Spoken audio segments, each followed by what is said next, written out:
Este es un programa, digamos, raro. Tiene que ver con dos asuntos importantes.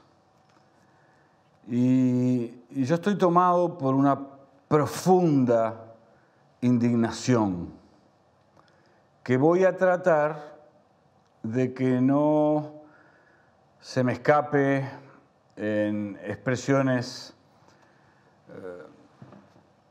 demasiado rudas para hablar en términos boxísticos. Pero no puedo dejar de subrayar mi más profunda indignación con la forma en que las élites occidentales trataron el tema de la infancia durante la pandemia. ¿No han notado ustedes que no existen los niños? A ese nivel de miseria del egoísmo han llegado las élites occidentales. Y aún peor, todo lo que ha tenido la presencia del tema niños durante la pandemia de cierta centralidad es una cuestión escolástica sobre si tenían que ir o no a los centros educativos. Hecha además de un modo vulgar, voluntarista y superfluo. Pero todavía es peor. Ha pasado otro acontecimiento terrible. Hay gobernantes,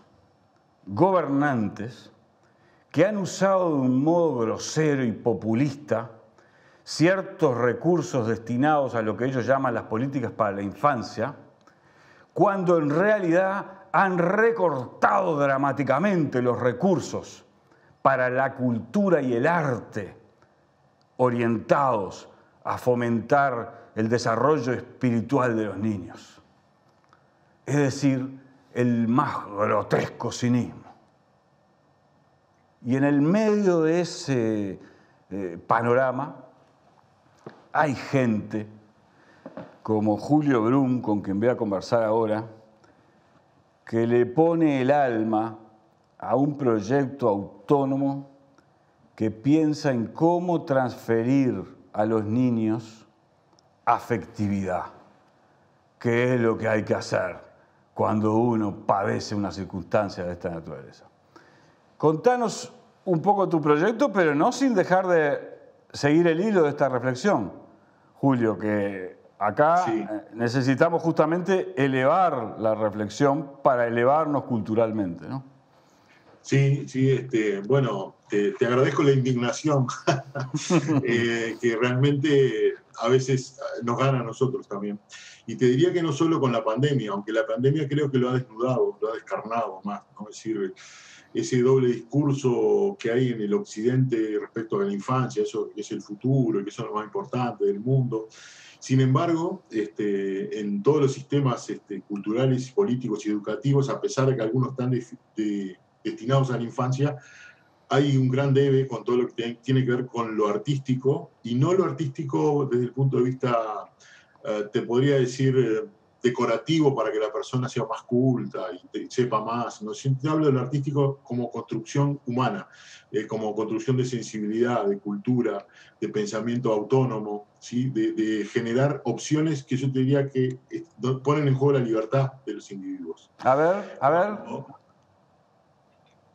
A ver, ¿por qué haces esa afirmación que es muy honda? Sí, yo te diría,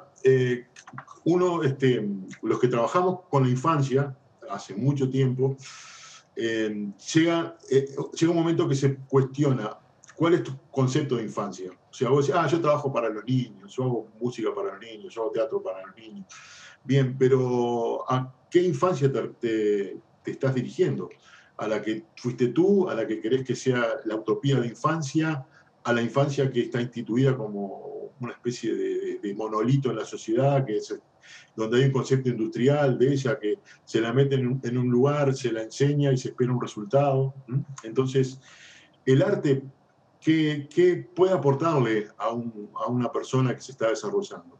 Y yo creo que lo que le puede aportar es una forma de construir el mundo, una forma de conocer el mundo, una forma de de visualizar determinadas cosas que estas élites que tú hablabas realmente a veces desatienden totalmente.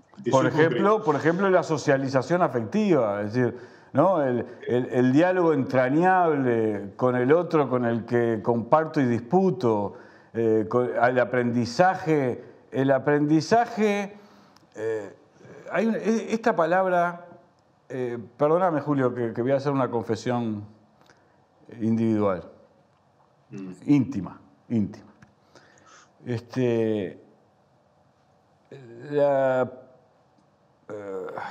manipulación de la palabra amor en el lenguaje comercial, que es el único que está destinado a los niños como consumidores, sí, exactamente. En el occidente actual, ha sido degradada. Pero, ¿qué otra cosa puede resultar más importante para la educación, la integración del niño al mundo, del conocimiento y de la vida y del conocimiento, que el amor? Porque son lo que viene, lo que puede transformar, lo que puede evolucionar, lo que puede enriquecer la vida. Porque son parte sustancial de la reproducción de la especie humana y sus aptitudes y defectos. Y la palabra amor no la escuchás nunca en los tecnoburócratas o en los economistas cínicos. Y me parece que con cuidado, para no banalizarla por el otro extremo, el amor naif, no, hay conflictos en la sociedad, pero hay que regenerar el valor del amor y, por lo tanto, la canción, el audiovisual, no una cosa, porque ahora te voy a dejar varios minutos para que sigas esta línea de razonamiento o la contradigas, como quieras, pero también te tiro el siguiente asunto, que hay que poner, porque hay que poner, y con transparencia. Se sostiene mucho en algunos espacios que cuando se produce arte para los niños no puede ser aburrido. Sí, bueno, claro, justamente. Eso tiene que ver con lo que yo te quería intentar llevar a este lugar de cuál es tu modelo de infancia. Es decir, tú hablaste de una palabra, consumidor, y nosotros sabemos bien que en realidad el mercado se refiere a esa infancia, que yo me gustaría hablar de infancias, porque en el tema del arte, yo diría que una de las grandes ventajas o de las grandes potencias que tenemos trabajando con el arte es que podemos saltarnos las barreras partidarias y trabajar hacia lo humano. Y a mí no me importa lo que votan los papás de los niños. Yo considero a todos los niños con los mismos derechos y los consideramos sujetos de derechos. ¿O a qué clase social pertenecen? Entonces, tenemos una oportunidad maravillosa de trabajar en la sociedad desde otro lado, que también es político, pero no partidario. Político en el sentido de construcción y transformación de realidades, ¿sí? Entonces, cuando un niño o una niña crece con determinado contexto y que no te voy a hablar de las circunstancias de desigualdad, que también pesan y son muy importantes, pero en la esencia, y te lo digo, mirá, yo que he estado cantando con los indígenas en Colombia, o en el campo en Dinamarca, o en la escuela de Tacuarembó, y te puedo decir que la esencia humana es la misma. O sea, el ser humano, los niños se maravillan, se sorprenden y te interpelan desde un lugar que a los adultos, si sabemos escuchar, nos desacomodan. Entonces, ¿cómo hago yo para elaborar un discurso, ya sea educativo, artístico, que de alguna manera incluya o se comunique desde un lugar genuino, donde yo no estoy tratando de venderle un disco o tratando de que me compren las entradas, porque así yo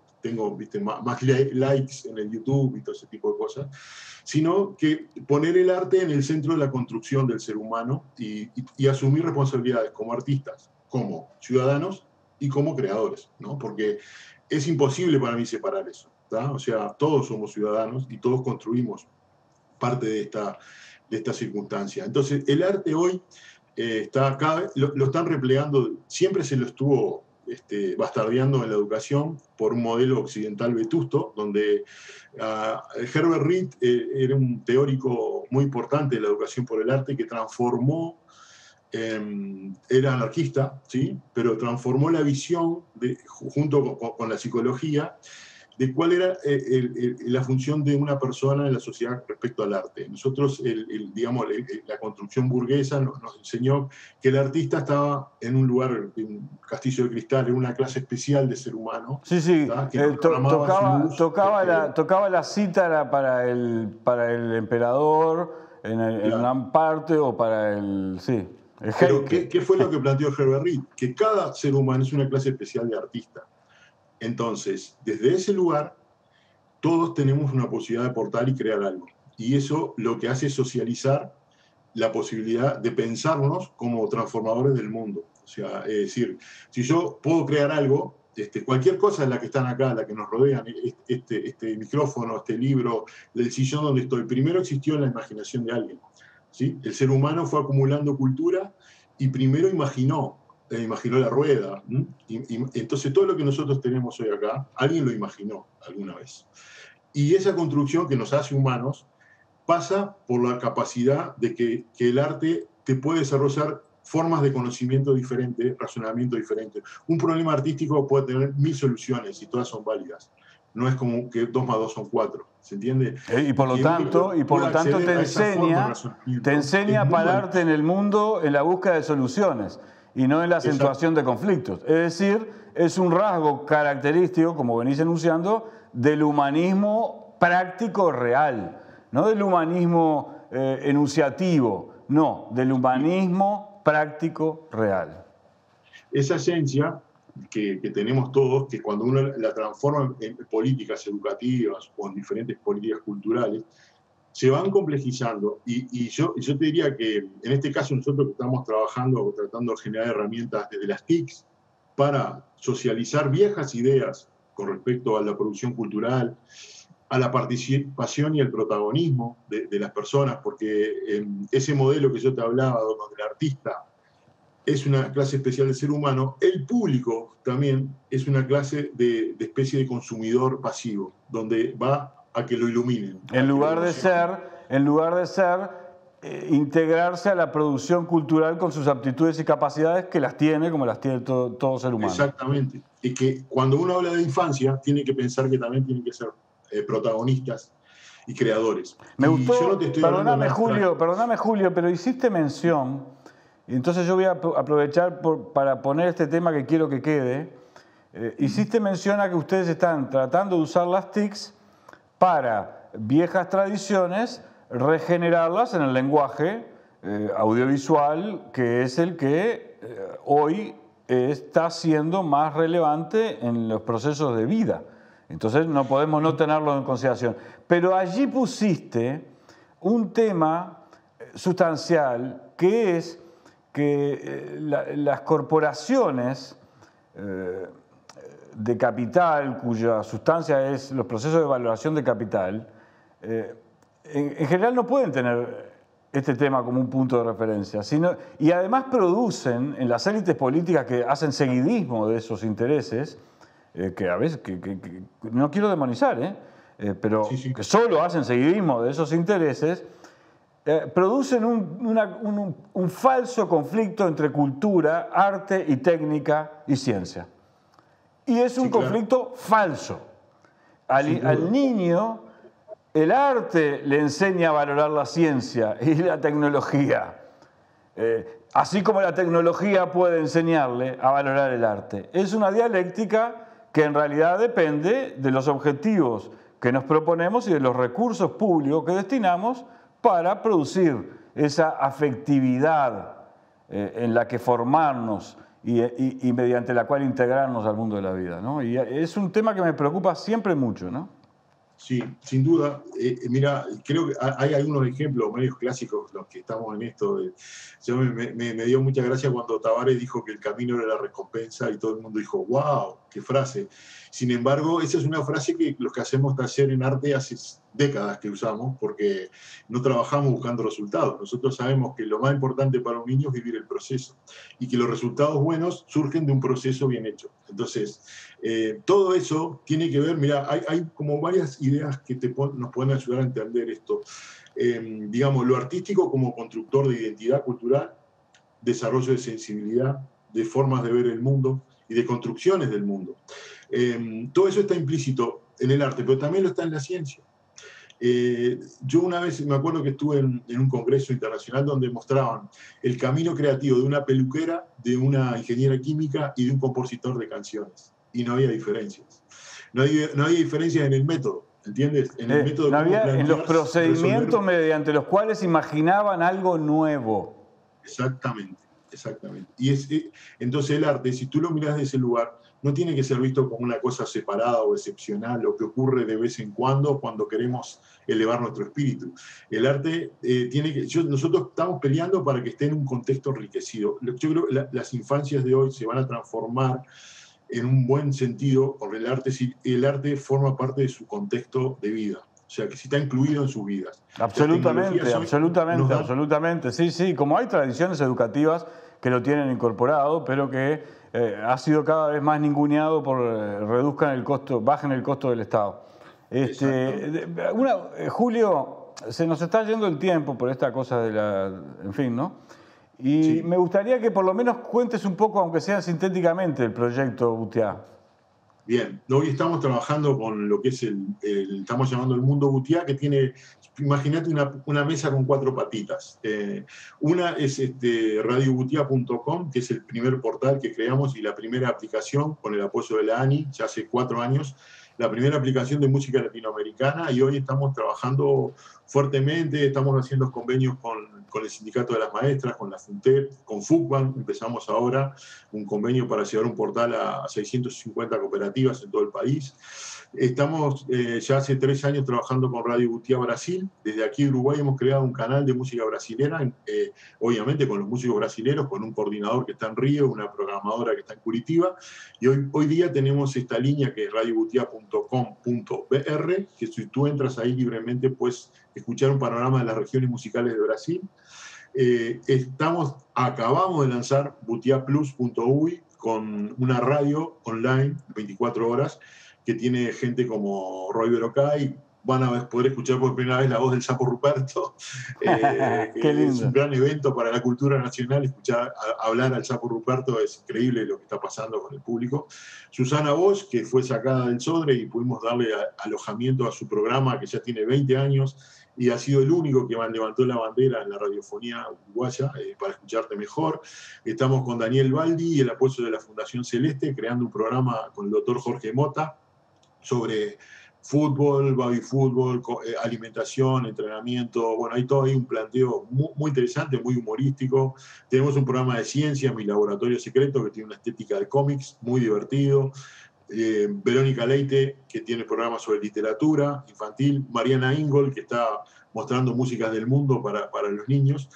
Y este proyecto, que lo sacamos en la pandemia, en la peor de las condiciones, le estamos dando una impronta de una radio comercial como cualquier otra, y estamos teniendo un muy buen apoyo. Y te dejo la última patita, ¿sí?, para contar esto de las 4 patas, que es el Butiá Pluricultural, que estamos por sacar ahora en agosto, que es un programa con lenguas indígenas. O sea, van a haber 8 lenguas de América, donde vamos a poner, bueno, quechua, guaraní. Bueno, estamos trabajando con antropólogos y con comunidades indígenas para lograr que los niños empiecen a escuchar también estos idiomas y estas lenguas y estas tradiciones y esta forma de ver el mundo. Y sobre todo el valor de lo comunitario que esas comunidades están enfatizando contra el individualismo egoísta que termina en el cinismo y en el darwinismo social, como vimos al principio. Una sola pregunta. Y el cuidado del planeta, ¿no? Que ¿Perdón? No es poca cosa. El cuidado del planeta que está. Sí, por eso mismo. Una pregunta última, simplemente, bueno, viste, una de mis características es la curiosidad, como vos sabés bien. No están pensando en el mundo de habla hispana con estos proyectos, ¿no? Obviamente la dialéctica la dialéctica afectividad del terruño y por las cosas del terruño, ¿no? Nuestras sonoridades, etcétera, mundo, especie humana, sociedad universal, no es fácil siempre de resolver, pero el público es el público hispanohablante universal, ¿no? 500 millones de personas. Sí. Tenemos audiencia en Alemania, en Australia, tenemos en Estados Unidos mucha gente que entra a escuchar el portal y a seguir, nos siguen, incluso son colaboradores con el proyecto, que tiene una parte de colaboración que también funciona, que mucha gente nos apoya, y portugués, o sea, estamos realmente trabajando para integrar el tema del portugués y el español en América Latina con muchísimo. Bueno, mira, te cuento una primicia para el programa, no sé cuándo va a salir. Dale, dentro de poco, unos días. El 26 de junio sacamos la primera aplicación de programas de radio de América Latina, de radios infantiles, ¿no? Que la creamos desde Uruguay, o sea, con tecnología uruguaya, con la impronta de Gutián. Hemos convocado 26 programas de radio de Puerto Rico, Argentina, Brasil, Chile, Colombia, y tú te vas a poder bajar esa aplicación de radialistas del movimiento de la canción infantil latinoamericana y caribeña, radialistas Mosilic. Tú te la bajás y la aplicación te va a ir avisando. Bueno, ahora empieza un programa en Puerto Rico, ahora empieza uno en Brasil. ¿Cómo se llama radio? Radio Mosilic, movimiento de la canción infantil latinoamericana y caribeña. ¿Y el link para llegar ahí? Entras a cualquiera de las tiendas, a las store, y te bajás la app Mosilic, te la bajás en el celular y te queda funcionando. Y ustedes en la plataforma de Butia, me imagino que debe estar toda la información. Claro, en la plataforma Butia va a estar también la forma de descargarla. Y ahí no solo va a estar la programación de todos nuestros contenidos, sino de, bueno, ya te digo, más de 25 programas en Guatemala, Puerto Rico, México, Colombia, Argentina, Chile, Brasil. Julio Brum, mi más profundo respeto y admiración. Te mando un abrazo, nos estamos viendo en cualquier momento. Gracias también, igualmente para ti, lo del respeto y la admiración. Realmente, sabes que realmente necesitamos tener este espacio para pensar y compartir juntos, así que te agradezco mucho la posibilidad de participar en el sitio. Un abrazo grande, Julio. Amigos, nos reencontramos en unos segundos.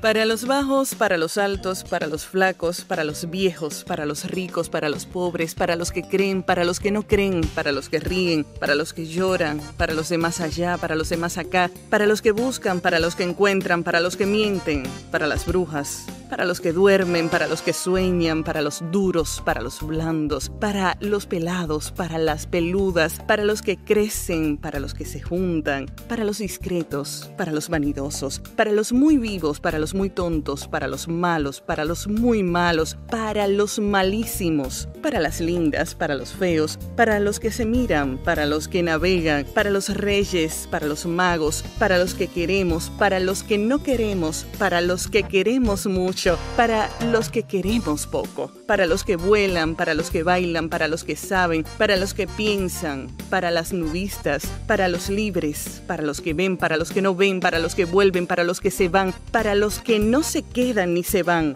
para los que sufren, para los que lloran, para los raros, para los chorros, para los que luchan, para los que no se callan, para los de arriba, para los de abajo, para los que se quieren, para los que se abrazan, para los fanáticos, para los valientes, para los recios, para las de antes, para los de ahora, para los que están, para los honestos, para ellas, para todos, caras y caretas, lo que nadie te muestra.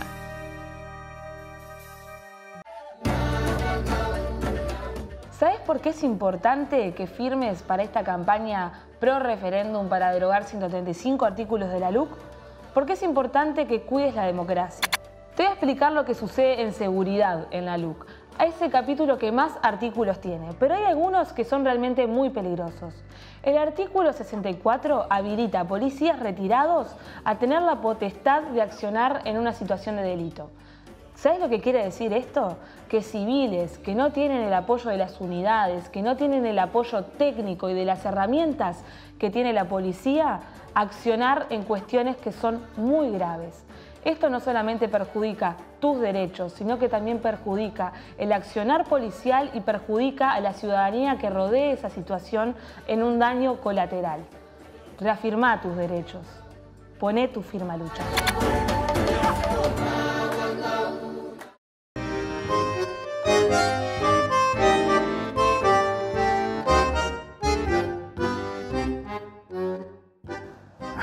Vamos a hacer televisión verdad. Me traje un texto que escribieron los creadores de La Casa del Árbol, digamos como sinopsis de sus intenciones, de su voluntad, de su espiritualidad, pero me olvidé los lentes. Y no me gusta hacer trabajar además a mis compañeros, parar todo, ir a buscar los lentes. Así que lo podés hacer vos. ¿Quién mejor que vos, que sos uno de los creadores, que contarnos el concepto detrás del proyecto de ustedes y algunos de los rasgos del proyecto para después ir a temas más de fondo sobre la relación de Occidente con la infancia, que yo creo que está en crisis radical? Bien, bueno, muchas gracias y gracias por esta confianza de dejarme presentarme a mí mismo. Bueno, La Casa del Árbol en realidad nace de la experiencia de transformarme en padre. O sea, yo venía trabajando con proyectos de educación artística con infancias y con adolescencias hacía bastante tiempo. Y cuando nace mi hijo más grande, tuve como el impulso de hacer algo que me permitiera trabajar desde mi casa y capitalizar también las experiencias. Y convoqué a un equipo de gente amiga en la que venía trabajando de forma inconexa para formar la Casa del Árbol. Y La Casa del Árbol, en realidad, cuando bajó ese nombre, bajó de esa conexión que supongo que hacen, que te hacen hacer los niños cuando llegan a tu vida, como te transforman en padre, que te hacen conectar con tu infancia de vuelta. Y entonces conecté con esa Casa del Árbol donde yo pasaba horas y era absolutamente libre de probar y experimentar. Imaginar y hacer todo lo que se me antojara y testear el mundo, ¿no?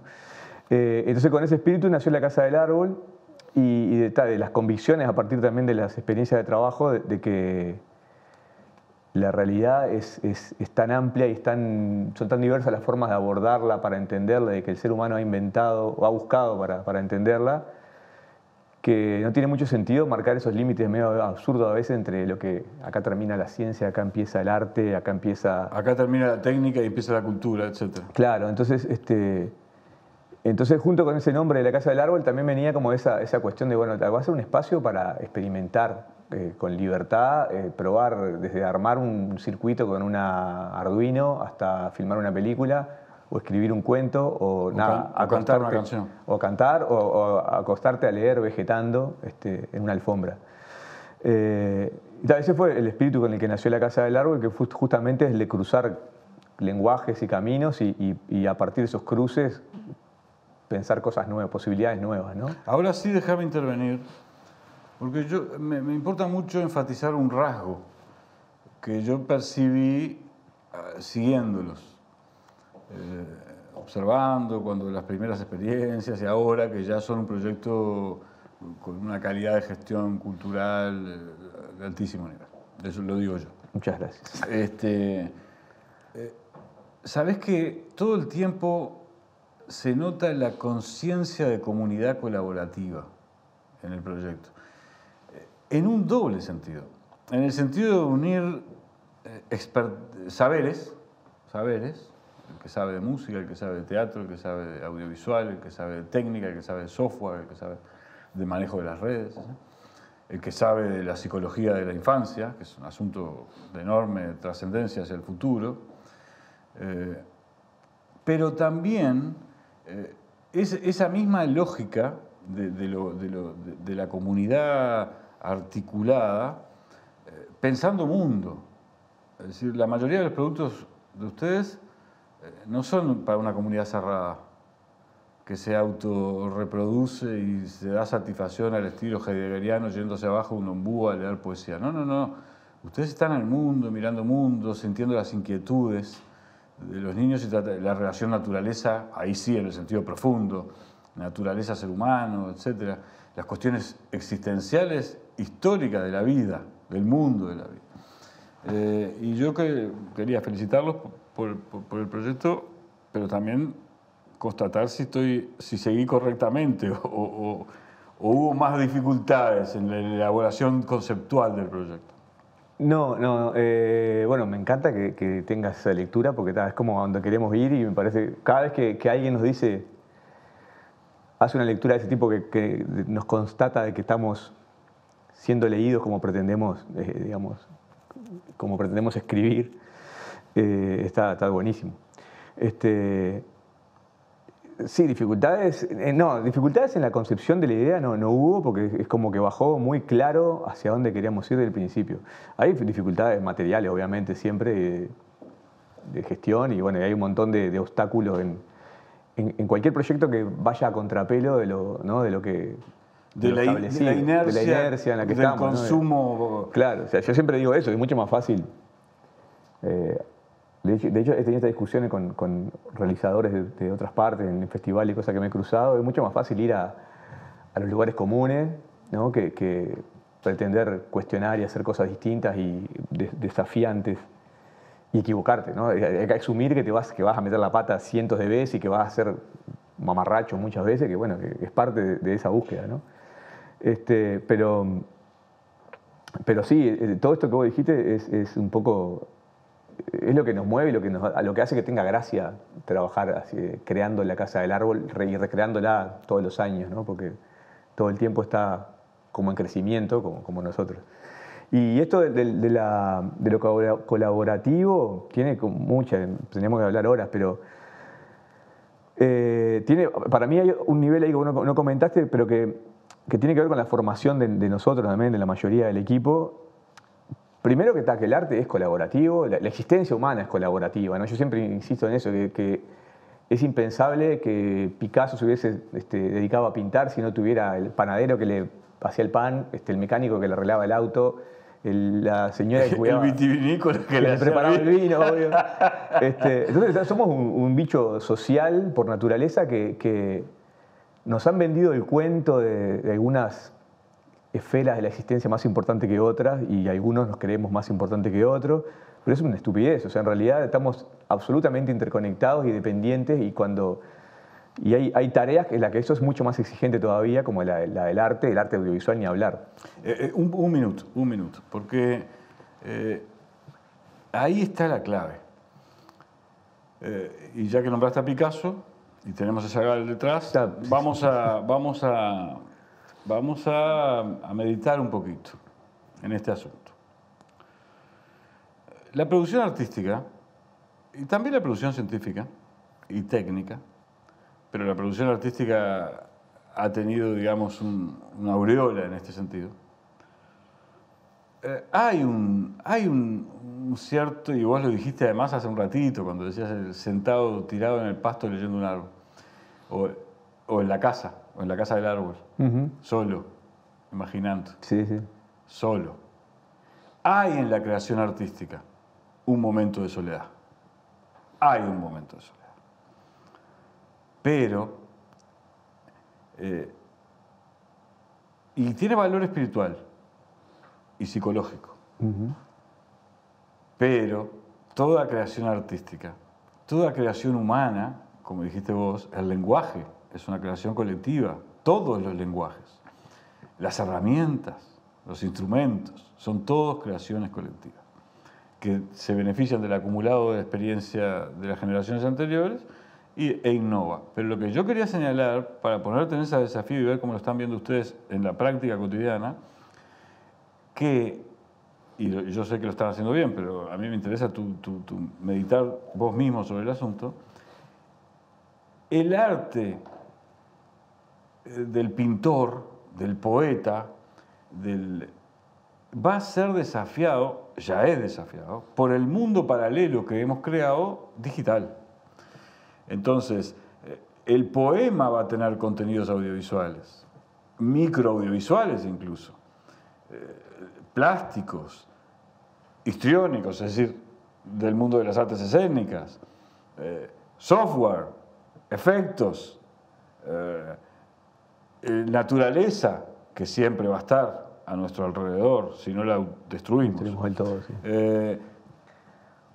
Entonces, en las nuevas tecnologías que el propio ser humano ha creado, están desafiando al arte solipsista. No al espacio de soledad del momento creativo, sino al arte solipsista que se solaza de ese solipsismo, que es un asunto diferente, ¿no? ¿Cómo vivencian ustedes? Ustedes tienen que colaborar, gente de muy diversas disciplinas, todo el tiempo. Sí, todo el tiempo.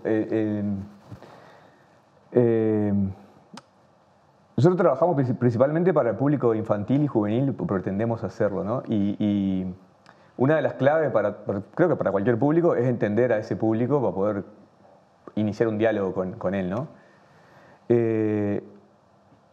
Y el lenguaje que hablan los gurises y las gurisas de hoy es el lenguaje que ahora tiene el nombre transmedia, por ponerle, porque tenemos que meter una etiqueta, pero que es ese como un lenguaje multiplataforma, ¿no? Que el gurite está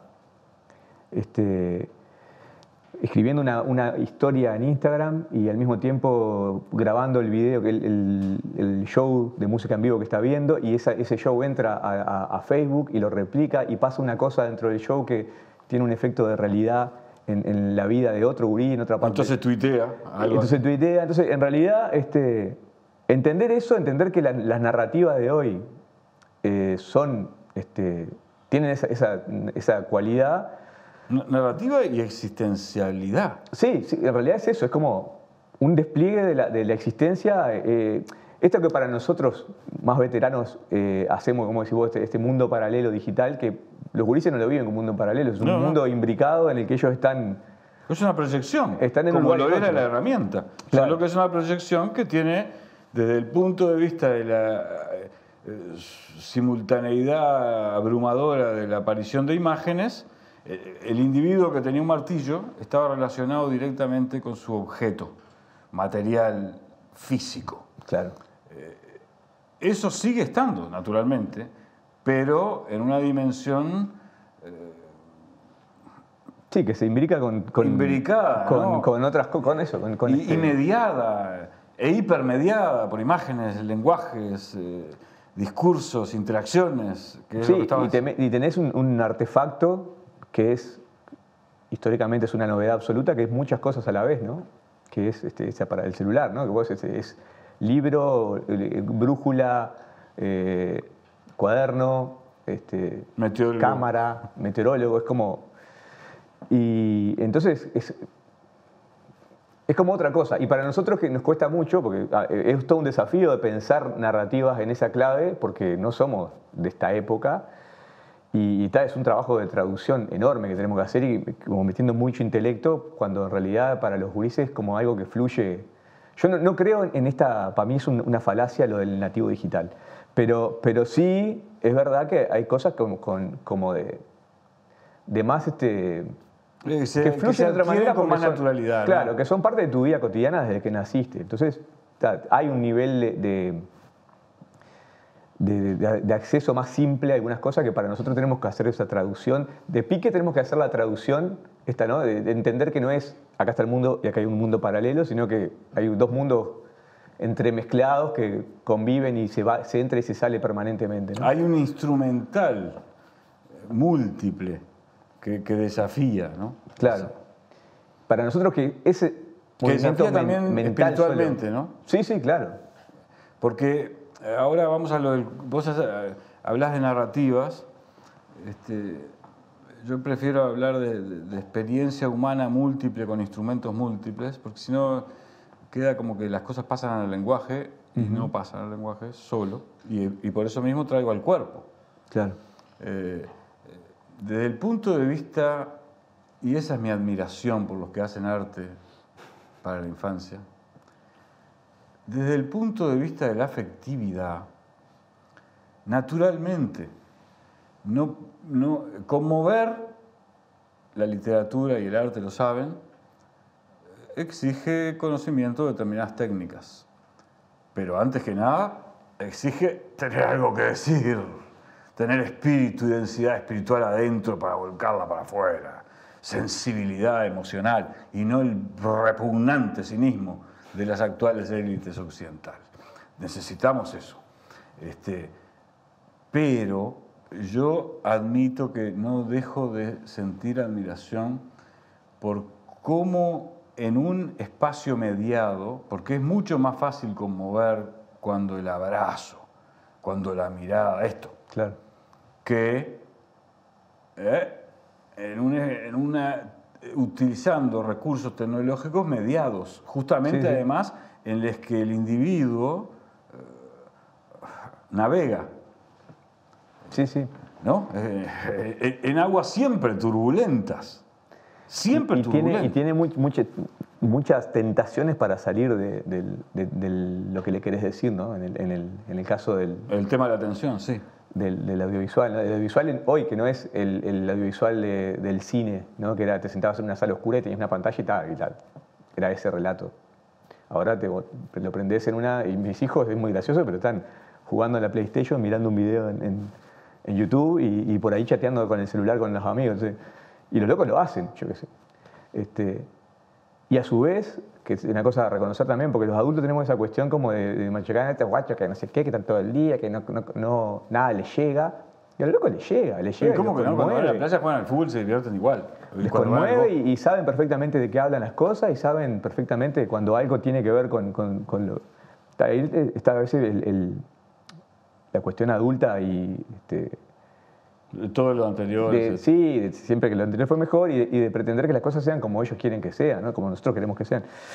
Entonces, más fácil juzgar que entender que los gurises tienen otras formas de acercar, de aproximarse a las cosas que las tienen igual, aunque no sean como La revolución que se viene en el sistema educativo es imponente.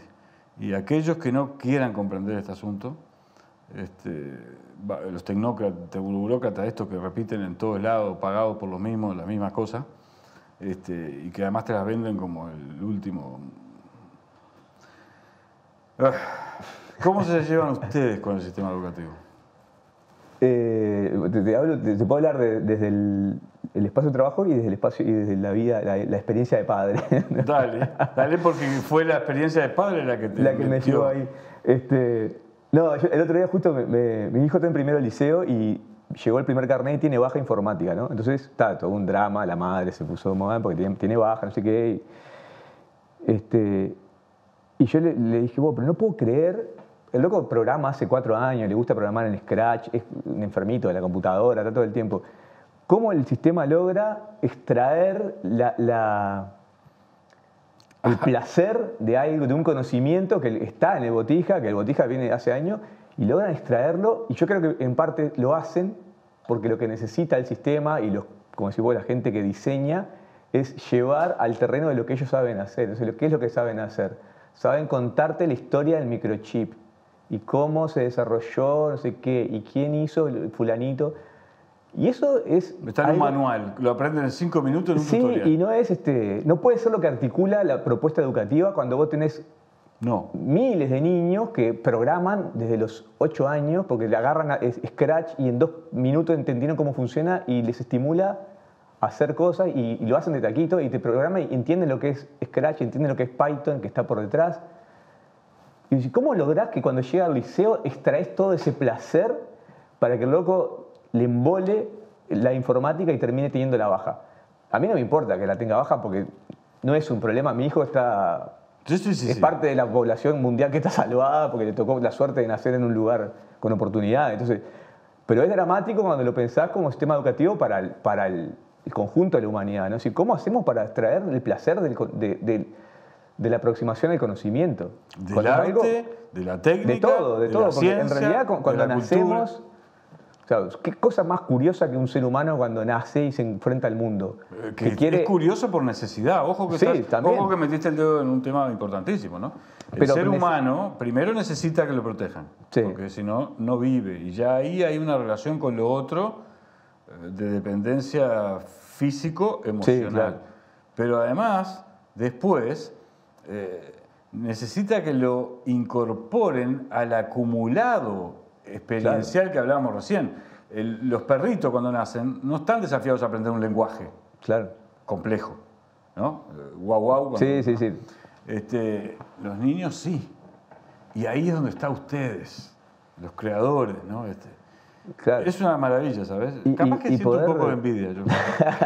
Bueno, Porque nunca me salió. Cuando quieras ir por ahí hacer algo, vamos, sos bienvenido.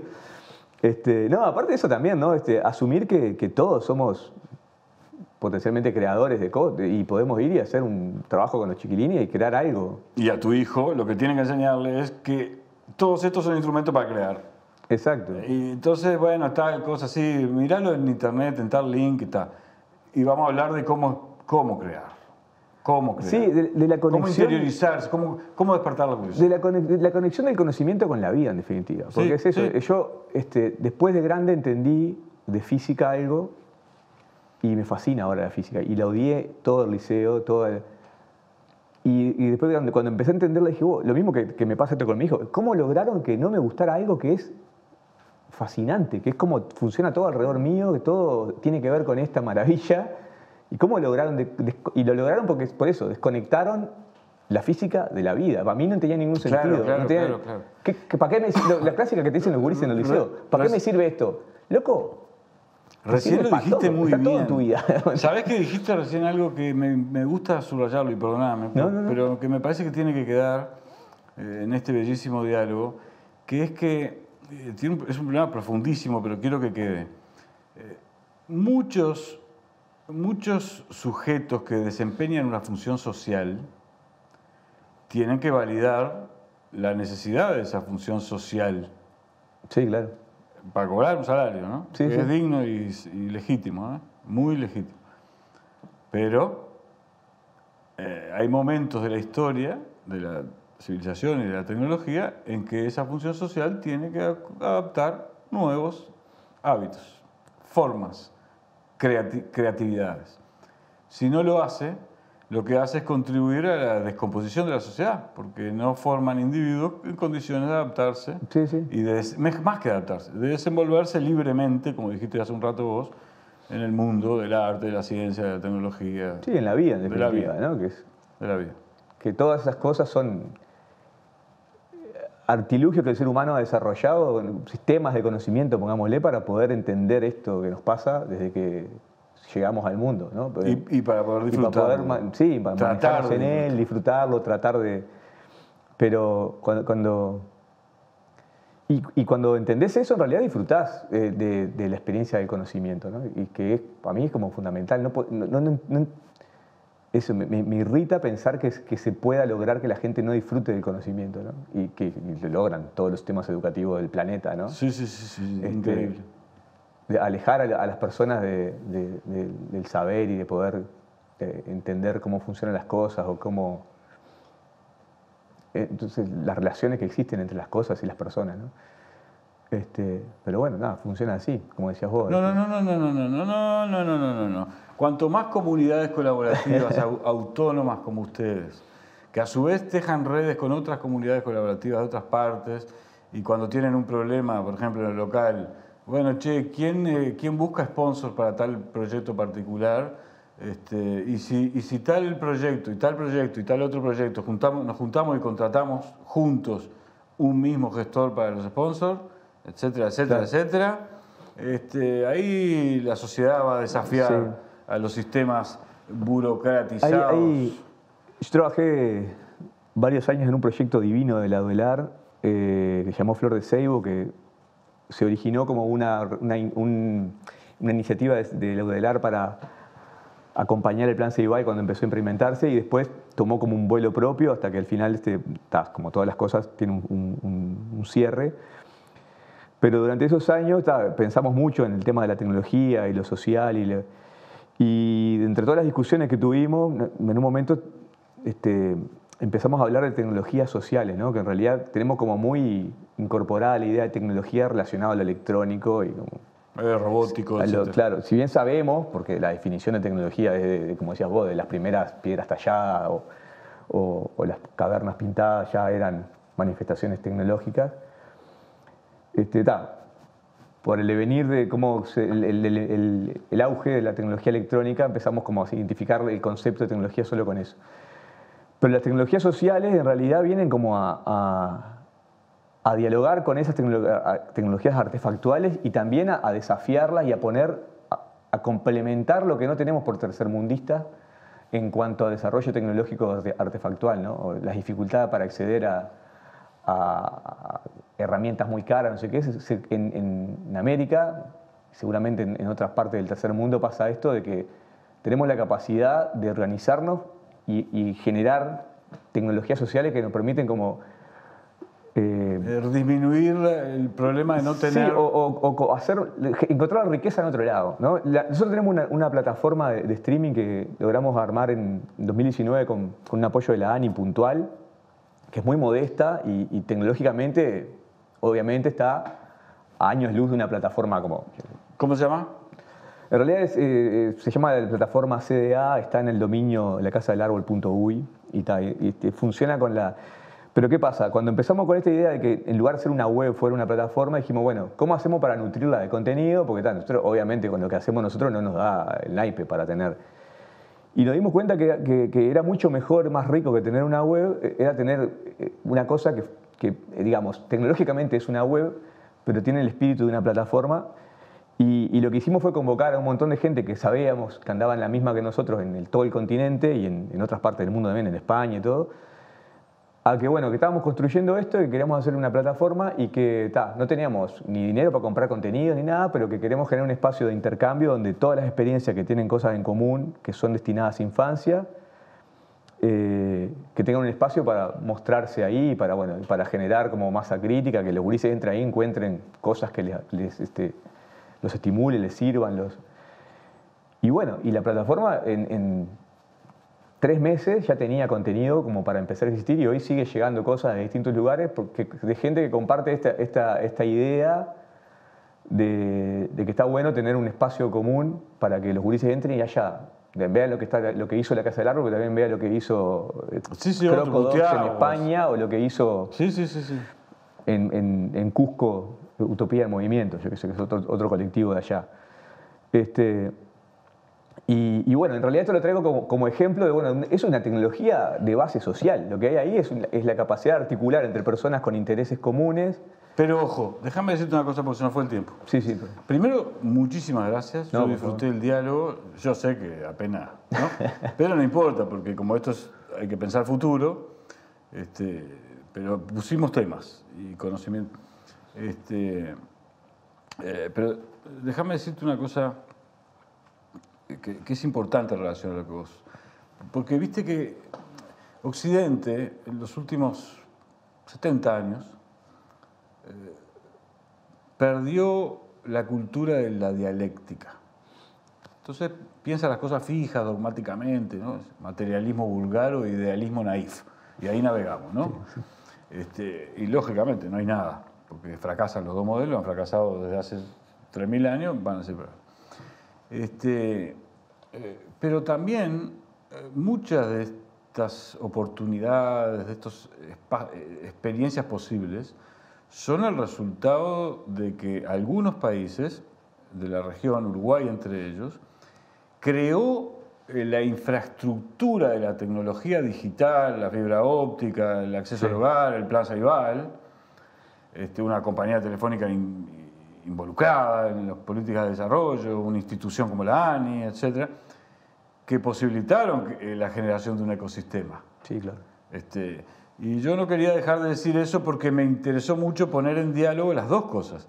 La tecnología social, que vos pusiste énfasis y subrayaste con razón, y también los esfuerzos del capital público que genera las condiciones para el desenvolvimiento de las dos cosas, ¿no? Te agradezco muchísimo. Por favor, muchas gracias a vos. Estamos en contacto y trabajando juntos. Cuando quieras pasar a hacer algo con los niños, soy bienvenido. Sin duda, ya algo se me ocurrirá. Trabajando juntos para pensar futuro. Nos vemos en unos segundos, amigos.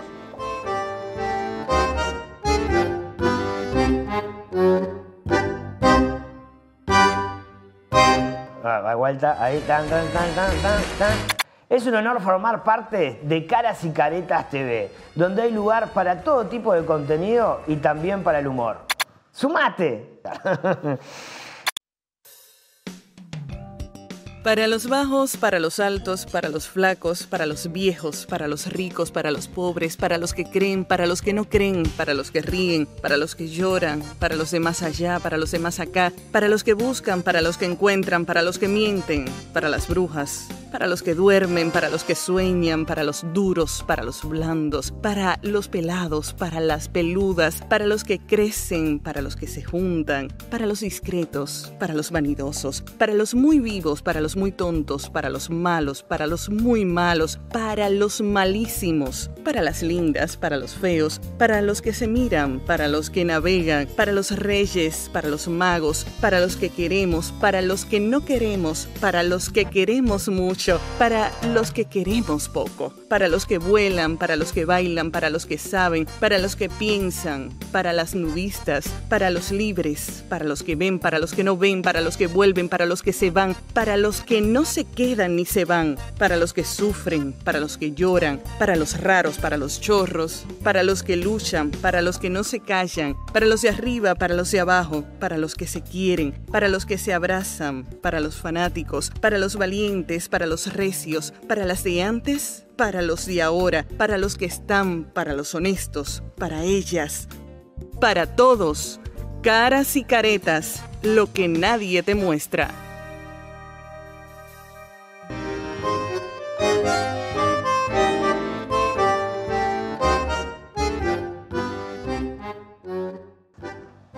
Desde hace unos cuantos años, décadas, y no es casual que el fenómeno sea paralelo al macartismo, a la consolidación hegemónica del macartismo en Estados Unidos, el odio a otra cosa, el miedo a otra cosa, el desprecio por otra cosa.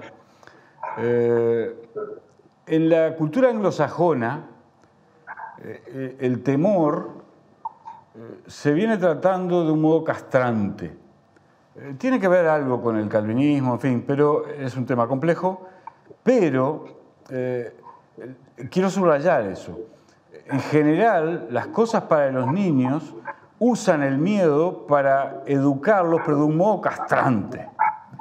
Es bien diferente eso a lo que ocurre en la cultura latina desde Don Quijote, pasando por Platero y yo, Saltoncito, para hablar de nuestra comarca, o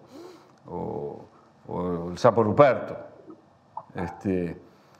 Pero el miedo, en todo caso, juega un rol en el aprendizaje de los niños. Claro, si es un miedo que se trabaja no de un modo castrante, sino de un modo que lleve al niño a casi que incluir sentido del humor, ironía, para trabajar los miedos. Y Michel Bisillac es protagonista de una realización bellísima que es el trabajo audiovisual de este problema en contenidos que se emiten por un canal de YouTube. Y a mí me interesaba conocer bien tu concepto. ¿Por qué hiciste este proyecto? Bueno, primero que nada, un gusto estar acá con ustedes. El porqué de este proyecto, voy a confesar si se quiere, algo bastante egoísta, que es darme un gusto personal. Es un trabajo y es un métier, un hobby realizando desde hace muchos años. Tengo algún libro editado por ahí de cuentos para niños, tengo algunos discos de canciones para niños también, que tan mal no le fue porque tengo por ahí un par de discos de oro y un platino, o sea que más o menos funcionaron. Pero en ese entorno, más allá de que algunas de las canciones que hice para los discos también tenían su cuota de temor o de miedo, como en este caso, eran mucho más poéticos, más infantiles y más clásicos, aunque siempre llevando mi estilo de el humor absurdo, de la sorpresa al final, de jugar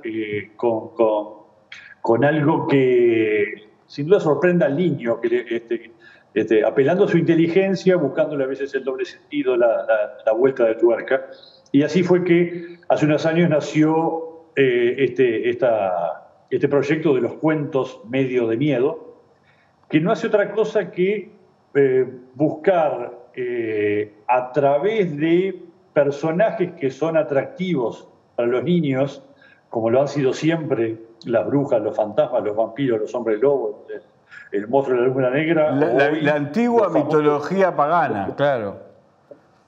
La antigua mitología pagana de los bosques, etcétera, ¿no? Correcto, exactamente. El duende, y así incorporamos a la Llorona, o a Godzilla, o a King Kong, o al Kraken, que son algunos personajes que hasta uno medio no conoce y empieza a descubrir a través de las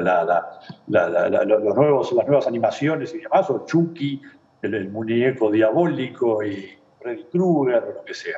Entonces, digamos, todo ese tipo de personajes, que a eso se le suma una tendencia mundial y enorme en todo sentido, que es el de los zombies. Acá tenemos hasta el Cuarteto de Nos haciendo apocalipsis zombie. Los zombies son un absurdo muy divertido, pero que ha logrado un arraigo popular en el mundo, es sorprendente, y llueven películas de zombies. Y bueno, los zombies son parte del personaje de los cuentos medio de miedo, que no hacen otra cosa que generar pequeñas historias, que de hecho también es parte de su atractivo, el que sean historias que ninguna dura, son dibujos animados obviamente, ninguna dura más de 2 minutos y medio. Entonces es un cuento breve que comienza y termina buscando siempre o la sorpresa final, en algunos casos inclusive una enseñanza, algún tipo de mensaje que te pueda, digamos, educar, sea porque, no sé... O llamar la atención sobre algo, el niño tiene que tener cuidado de cruzar la calle, claro, que es uno de los finales de uno de los cuentos, o la niña, si maneja un motociclo, tiene que usar siempre el casco, y así algunas cosas por el estilo. Entonces, estos cuentos... Ahora, por ejemplo, no solamente están los cuentos en esta serie en YouTube, Cuentos Medio de Miedo, sino que también incorporé toda una serie que es de canciones para niños de cuentos medio de miedo. Entonces, ahora, por ejemplo, hemos subido hasta la momia que baila en cuarentena, y la momia usa tapabocas y saluda con el codo y toma distancia sin perder la elegancia, y toda una coreografía que ha resultado muy atractiva. Porque ayuda a desdramatizar con humor algunos fenómenos, que es un factor clave en esto, porque si no les vamos a dejar, van a vivenciar los botijas más chiquititos hoy, un trauma tremendo, y no hay nadie, casi nadie, yo que tengo que hacer por razones profesionales un seguimiento de la más media global, en Occidente no hay nada. De vez en cuando sale algún psicólogo a decir lugares comunes, pero reflexión profunda, ver cómo encontramos soluciones desde el arte, poco y nada. Y me tiene muy sorprendido e indignado ese fenómeno, ¿no? Porque dice algo, es muy cierto, dice algo sobre la sociedad, ¿no? De hecho, atento a que también toda esta pandemia ha ocasionado una caída abrupta de lo que es lo académico, los chiquilines sin clase presencial, y soy de los que piensa que al menos la escuela, si no es presencial, no existe. Empecé a generar, por ejemplo, que ya hay 5 subidas a YouTube, las tablas de multiplicar. Yo tengo un niño de 11 años, una niña de 7, que yo me doy cuenta que no saben las tablas. Y los compañeros de clase no saben las tablas. Y mi hijo de 11 va a entrar al liceo el año que viene. Dentro de 10 meses va a entrar al liceo. Y tú le preguntás 7 por 8 y él se queda pensando y los compañeritos se quedan pensando. ¿Para qué quiere saberlo si lo hace la máquina? ¿Para qué quiere saberlo si lo hace la máquina? En realidad lo que tiene que saber es cuál es la razón por la cual se hace determinado procedimiento algebraico para, ¿no? Es verdad, y eso lo hemos hablado, pero a mí creo que uno puede no tener por qué saber ni los logaritmos ni la tabla periódica de los elementos, pero hay cosas que se aprenden de memoria y una son las tablas. Otra, obviamente, es la poesía. Pero vos te aprendés el abecedario de memoria Y una poesía no es lo mismo que diga bello o que diga hermoso, porque tiene una métrica, tiene una rima y todo lo demás. Claro. Entonces, no es lo mismo, pero no es lo mismo. Entonces, digamos, las tablas de multiplicar las ya tenemos las 9 terminadas, pero ya estamos subiendo la tabla de 6 ahora esta semana. Y todo es 6 por 7, 42, y una rima con algo vinculado a monstruos, entre comillas, donde aparece algún personaje, sea porque es 48 y hijo de la momia come bizcocho, por decirte algo. Entonces digo, eso que empezamos a generar, nos encontramos con que muchas escuelas lo están incorporando, digamos, tanto públicas como privadas. Y de hecho, en esta magia que tiene la red de redes, la internet y todo eso, que para los que no somos nacidos digitales es como muy complicado. De hecho, hoy en día, los cuentos medio de miedo ya tienen más de 100.000 suscriptores. Es una enormidad. Claro. Digamos, y de vistas de los cuentos, ya superó los 50 millones. Es decir, no te entra en la cabeza. Y uno empieza a mirar y te das cuenta que no estás hablando a los uruguayos, porque la mayor cantidad de visualizaciones y demás hoy son mexicanos. En segundo lugar, españoles. En tercer lugar, argentinos y chilenos. Y te das cuenta que no puedes hablar de botijas y gurises, porque de hecho nos pasó con mexicanos que no sabían ni qué quiere decir chiquilines, porque es una palabra que no es de ellos. Entonces tenés que buscar hasta cómo traducís o cómo buscás, no te digo un lenguaje neutro, porque a veces es un poco, no sé, feo, a mí no me convence. Sí, pero el lenguaje neutro no resuelve la dialéctica entre la espiritualidad del terruño y pensar en... Pero la orientación de la humanidad es ahí, porque la clave es comunicarse hasta con los guiños. Y entonces y las sociedades humanas interactuando van a crear nuevos lenguajes. Entonces vos lo que estás tratando de decir es no un lenguaje neutro, sino un lenguaje original que resuma, que integre, que haga confluir a los diferentes saberes, ¿no? Particularidades. Claro. Sí. Lo singular y lo universal. Como un ejemplo, hoy, hace 2 meses, nos escribieron de España, de Pamplona, para pedir si le permitíamos usar la canción de La Momia, que baila en cuarentena, que por supuesto le dijimos que sí, o sea, no estamos cobrando por eso. Le dijimos que sí, le dijimos, bueno, lo único que nos gustaría es tener un retorno de algún video de lo que hicieron. Y era un salón, era como un gimnasio enorme en Pamplona, en España.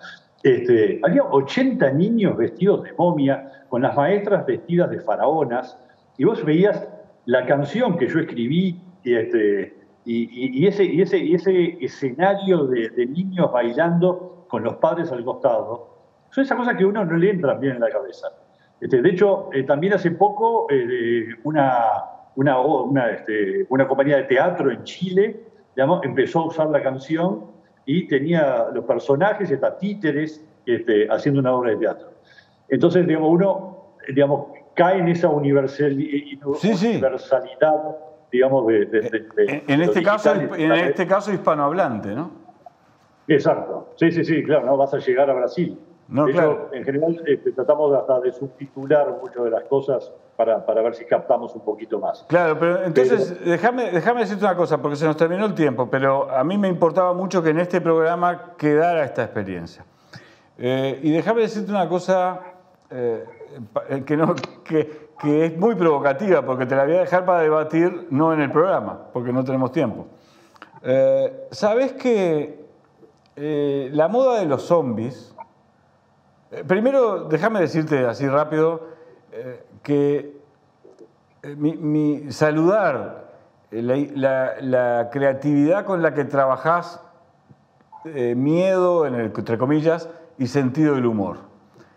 Yo creo que esa es una cosa que tenemos que desarrollar con inteligencia cuando dialogamos con los niños. Los niños van a tener siempre miedos, pero también pueden incorporar la sutil ironía de darse cuenta que la vida humana, la vida está llena de matices, de regalos, de delicadezas, de milagros, para incorporar cierta religiosidad, que son mucho más enriquecedores que dejarse tomar por el temor.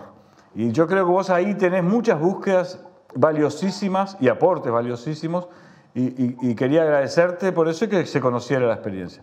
Pero te despido, te saludo y te abrazo, y lo que voy a hacer es escandaloso. Voy a decir algo que va a contradecir algo que deciste y no te voy a dejar responder. Casi. ¿Sabés vale. que? No, si nos conocemos y dialogamos con tanta fluidez, pero no quería dejar pasar algo que dijiste. Hablaste de la moda de los zombies. ¿Sabés que yo he pensado mucho en qué lo explica? Y no veo al zombie por el lado del temor. Veo al zombie como la representación simbólica, posiblemente inconsciente, de algunas sociedades occidentales en descomposición, de la vida muerta.